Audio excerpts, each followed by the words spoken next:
as an enigma, and by absolutely nobody as a stable human being. Adam Dorr is a neurodivergent comedian who tackles the stigma of being an autistic and dyspraxic man in a world where nothing makes sense. You'll laugh with him, possibly at him, and learn about the neurodivergent struggle for the most socially awkward man in the world. Please welcome Adam Dorr.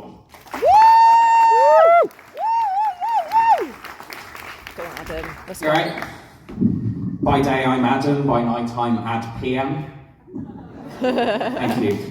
People often say to me, Adam, were you named after the Bible? And I say, no, otherwise my name would be Bible.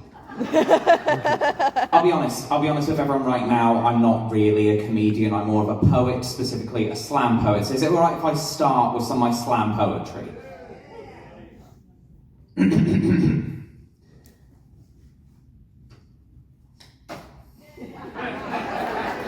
Thank you. Not to flex, but I'm a bit of a local celebrity. I get recognised all the time back home. Just the other day, my parents asked me when I'm moving out.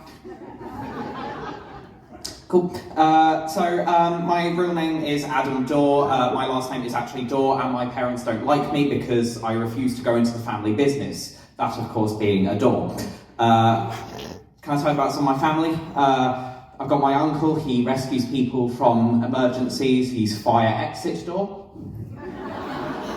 Then there's my mum, she helps people reach the heights of their careers, elevator door. But it's not all bad, my younger brother's also a bit of a disappointment. He smells really bad, body odour. That's the reaction we get whenever he walks into the room. I'm a massive disappointment, as I mentioned. Do you want an idea of how big a disappointment I am? I entered a competition to see who the biggest disappointment in the world was, and I was the favourite to win, but I only came sixth. Oh no. I know, that's how I responded.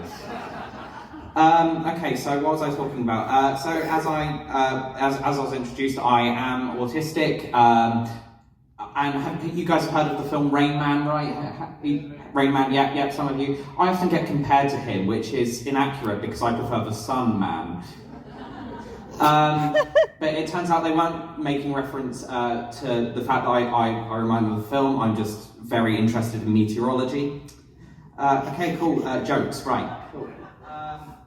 What have I got written down here? Can we give it up for all the wonderful acts we've had so far, by the way? Well, very well done. I'm really, in particular, in awe of all the musical acts. I can't sing, I'm so out of key, I'm currently locked outside my own house.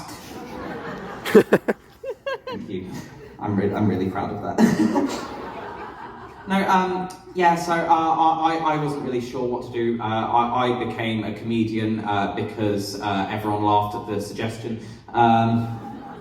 I never used to be a comic, I never even wanted to be in the arts industry at all. I was originally a bouncer. Thank you.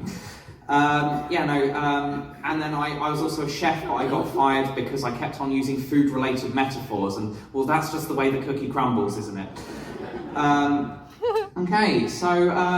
To be honest, when I started comedy, it was really hard, because I hired a ghostwriter, but then we got an exorcist next door, which caused all sorts of problems. And I actually had my cat write a lot of my jokes for me. Can I tell you one of the jokes that my cat wrote?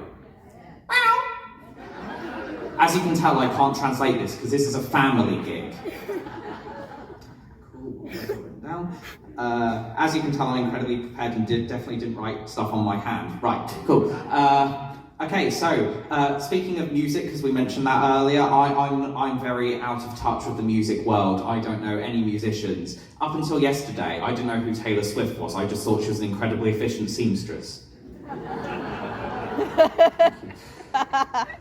My brother, right, he and I were having a fight about my lack of music knowledge because there's absolutely no drama in my household and we have to find something interesting to talk about. And he said, Adam, I bet you can't even name one Michael Jackson song. And I was so furious, I said, beat it! But there's some, so I'm autistic, and there are some good things about being disabled, I think you'll find, actually. I'm really good at pattern recognition. Every single Where's Wally book He's on the front cover every single time, guys. Stop giving money to the machine. And I'm also incredibly, I was going to say I was good at something. I'm not good at many things, actually, so that's not true. I'm very good at understanding current trends. I've been keeping up with the news recently. You guys been watching the news? I've been watching the news so much that I've started to wonder, why is this the most watched programme of all time? I mean, the plots, they're all recycled. Oh, there's another mugging. Cool, let's talk about that. And the acting is terrible. They always deliver the lines as if they're being fed from an auto cue or something. And they steal they plagiarise all their scripts, they steal them from the newspapers.